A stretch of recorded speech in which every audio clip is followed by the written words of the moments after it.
नमस्कार सर। बहुत बहुत स्वागत है आप सभी का आपके अपने चैनल पैथलेस फिलॉसफी पर। आज बहुत दिनों बाद, लगभग 2 महीने बाद आपकी और हमारी मुलाकात हो रही है। इसके लिए दिल से माफी चाहता हूं। जीवन की भाग दौड़ में कभी कभी रास्ता थोड़ा टेढ़ा हो जाता है, लेकिन अब वादा है, मैं पूरी कोशिश करूंगा कि अब नियमित रूप से आपके लिए वो गहरी, ज्ञानवर्धक, चमत्कारी शिक्षाएं और कहानियां लाता रहूं जो आपके जीवन को एकदम नई दिशा दे सकती हैं।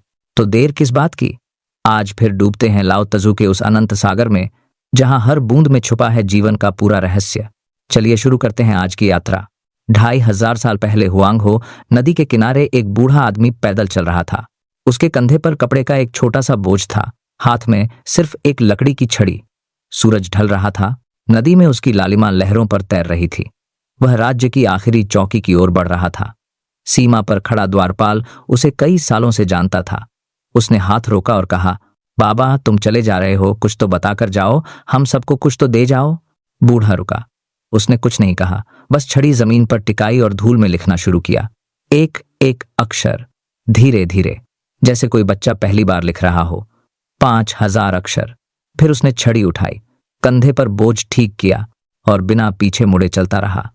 कीचड़ गीला था, पर उसके पैरों ने एक भी निशान नहीं छोड़ा। द्वारपाल ने उन लिखी हुई पंक्तियों को संभाल कर रखा। बाद में विद्वानों ने उसे ताओ ते चिंग नाम दिया। 81 अध्याय, 5000 शब्द। पर उन 5000 शब्दों में एक ही वाक्य बार बार लौटता है, हर बार नया रंग, नया रूपक, नया स्वाद लेकर, पर मूल एक ही। जो तुम्हारी तलाश है वह तुम्हारी तलाश कर रहे हो, वह पहले से तुम्हारे पास है, तुम उसे बाहर ढूंढ रहे हो, इसलिए वह तुम्हें नहीं मिल रही। जिस दिन तुम ढूंढना बंद कर दोगे उसी दिन वह तुम में प्रकट हो जाएगी। यह वाक्य इतना सरल है कि पहली बार में लगता है बस इतनी सी बात, फिर हम जीवन भर इसे समझने में लगा देते हैं। लाओ त्से ने देख लिया था कि मनुष्य का सारा दुख एक ही एक भ्रम है, अधूरापन का भ्रम। हम मानते हैं कि हम कुछ कम है, कोई कमी है, कोई खाली जगह है जो भरनी है। हम उस खाली जगह को नाम देते हैं पैसा, प्रसिद्धि, प्रेम, सुरक्षा, स्वास्थ्य, ज्ञान, मोक्ष। फिर हम उस नाम को मंजिल बना लेते हैं और पूरी जिंदगी उसी मंजिल की ओर दौड़ते हैं। पर लाओ त्से हंसते थे। वे जानते थे कि मंजिल कभी बाहर नहीं होती, वह हमेशा यहीं होती है, इस सांस में, इस क्षण में, इस शरीर में, इस हवा में, इस थके हुए मन में। हम इसलिए उसे नहीं देख पाते क्योंकि हम उसे बाद में टालते रहते हैं।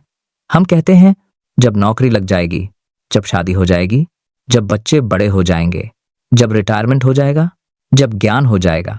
और लाओ त्से पूछते, तब क्या?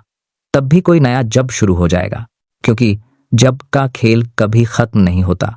यह मन का सबसे पुराना जाल है। लाओ त्से ने देखा कि जिसे हम कमी समझते हैं वह कमी नहीं है, वह खोज की थकान है। जिसे हम खालीपन कहते हैं वह खालीपन नहीं है, वह लगातार भरने की कोशिश का परिणाम है। जिसे हम अकेलापन कहते हैं वह अकेलापन नहीं है, वह अपने ही भीतर से भागने की सजा है। ताओ हमारे भीतर हमेशा बह रहा है, जैसे नदी का पानी पत्थरों के नीचे भी चुपचाप बहता रहता है। हम उसे देख नहीं पाते क्योंकि हम उसे पकड़ने की कोशिश करते हैं, हम उसे नियंत्रित करना चाहते हैं, हम उसे किसी बोतल में बंद करके अपने साथ ले जाना चाहते हैं। पर ताओ बोतल में नहीं आता, वह केवल बहता है और बहने देना ही उसका स्वभाव है। लाओ त्से का सबसे प्यारा रूपक है बच्चा और उसकी परछाई। बच्चा परछाई को पकड़ने दौड़ता है, जितनी तेज दौड़ता है परछाई उतनी ही तेज भागती है। बच्चा रोने लगता है, थक जाता है, हाँफता है, आखिरकार जमीन पर बैठ जाता है और तभी परछाई चुपचाप उसके पैरों के पास आकर रुक जाती है। हम सुख के साथ भी यही कर रहे हैं, हम शांति के साथ भी यही कर रहे हैं, हम प्रेम के साथ भी यही कर रहे हैं। हम उसे पकड़ना चाहते हैं इसलिए वह भागता है, हम उसे हासिल करना चाहते हैं इसलिए वह छिप जाता है।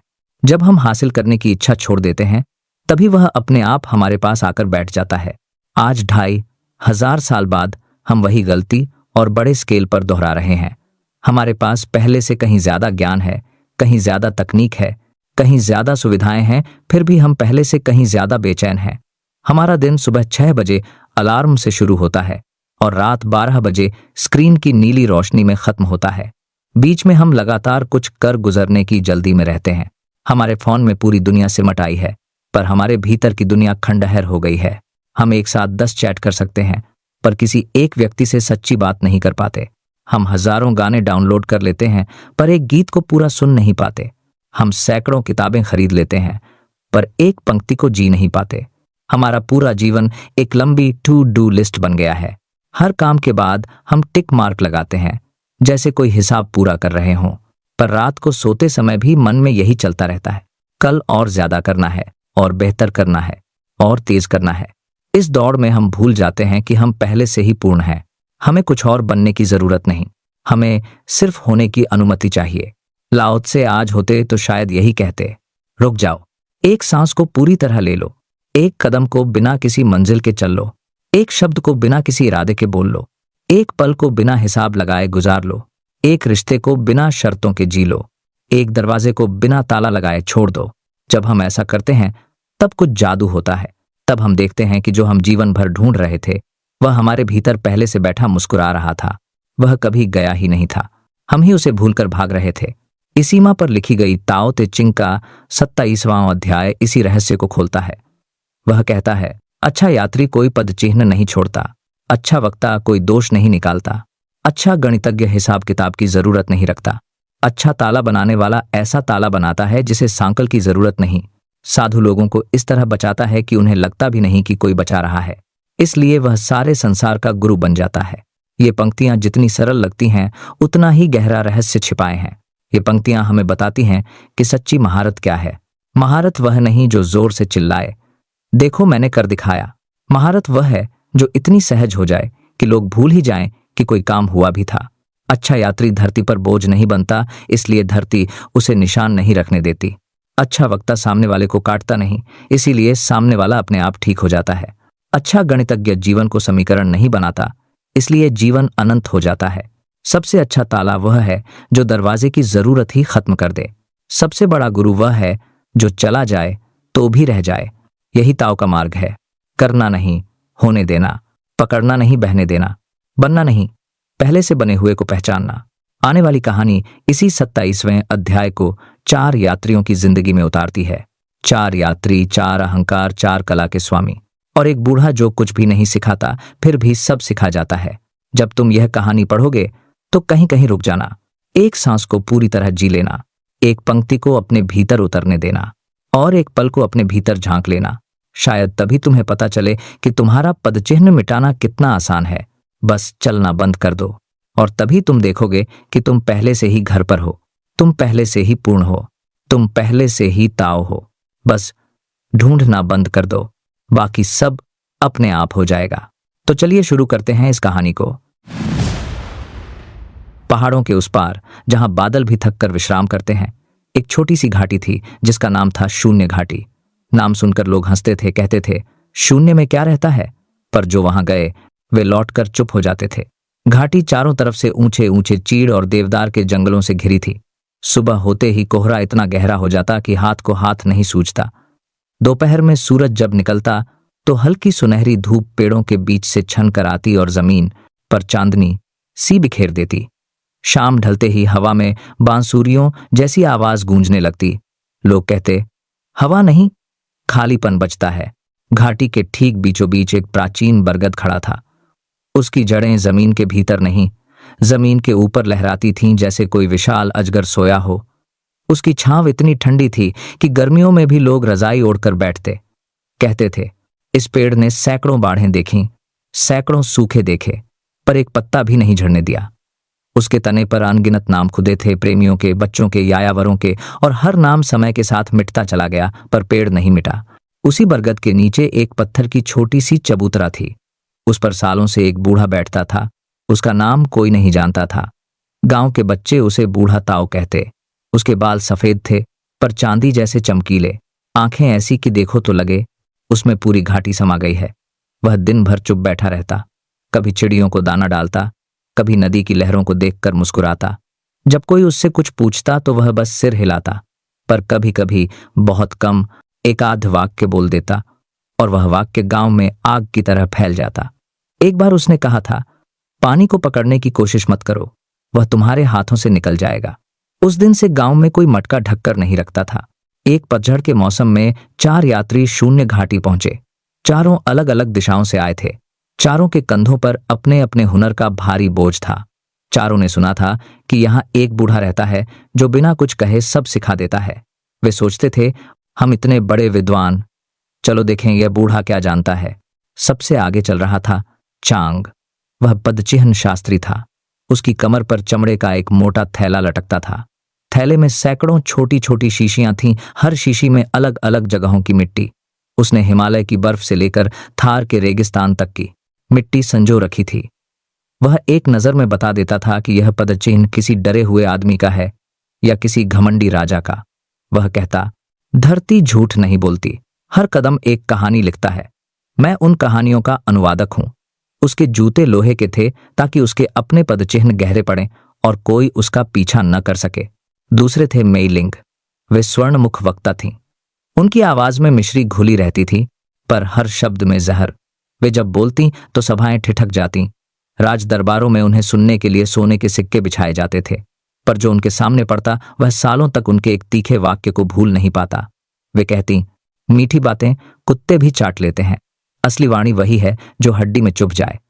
उनके होठों पर हमेशा हल्की मुस्कान रहती, पर आंखें बर्फ सी ठंडी। तीसरे यात्री थे हुआंग, गणित के महापंडित।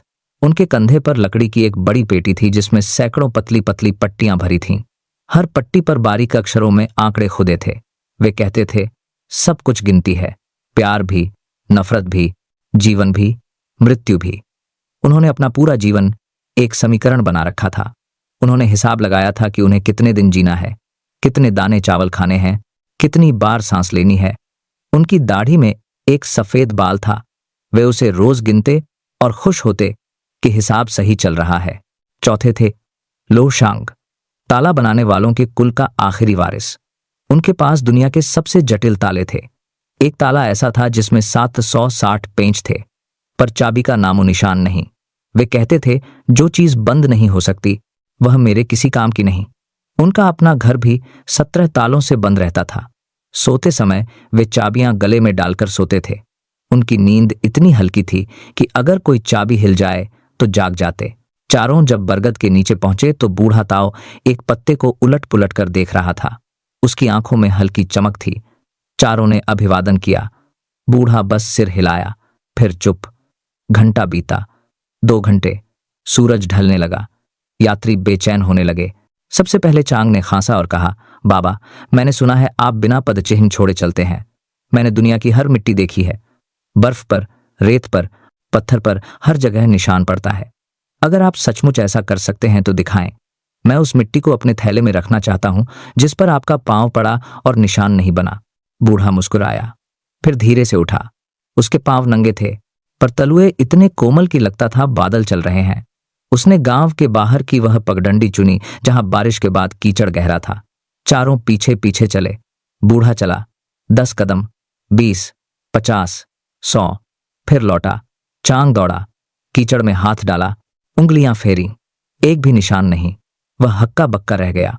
उसका चेहरा सफेद पड़ गया। उसने अपना चमड़े का थैला खोला। सारी शीशियां जमीन पर उड़ेल दी। रंग बिरंगी मिट्टी हवा में उड़ने लगी। अब मुझे कुछ भी संग्रह करने की जरूरत नहीं, उसने कहा। आवाज कांप रही थी। बूढ़ा बोला, पहली बार उसकी आवाज सुनाई दी। गहरी थी, पर कोमल, जैसे कोई पुराना वायलिन बजा हो। अच्छा यात्री कोई पदचिह्न नहीं छोड़ता, क्योंकि वह धरती पर नहीं, धरती के साथ चलता है। जिस दिन तुम मिट्टी को अपना दुश्मन समझना छोड़ दोगे, उसी दिन तुम्हारे पांव भी हल्के हो जाएंगे। चांग जमीन पर बैठ गया। उसकी आंखों में आंसू थे। उसने अपने लोहे के जूते उतारे और नदी में फेंक दिए। दूसरे दिन मेईलिंग आगे आई। उसने अपनी मीठी पर नुकीली आवाज में कहा, बाबा, आपकी बातें तो बहुत सुंदर हैं, पर सुनने वाले को काटती भी हैं। मैं तो मानती हूं कि अच्छा वक्ता वही है जो दोष निकाल सके। बिना दोष दिखाए कोई कैसे सुधरेगा।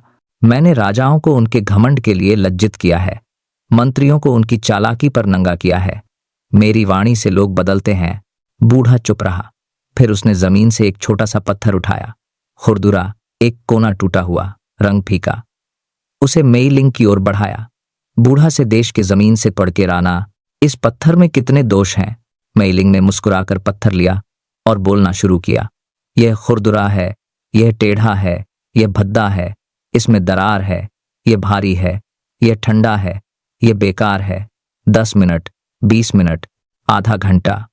वह बोलती ही जा रही थी। बाकी 3 यात्री हैरान। तब बूढ़ा बोला, अब इसे नदी में फेंक दो। मेई लिंग ने पत्थर फेंका। पानी में छपाक की आवाज हुई। लहरें उठीं, फिर शांत हो गईं। बूढ़ा बोला, अब बताओ, नदी में इस पत्थर का कोई दोष दिखता है? मेई लिंग चुप।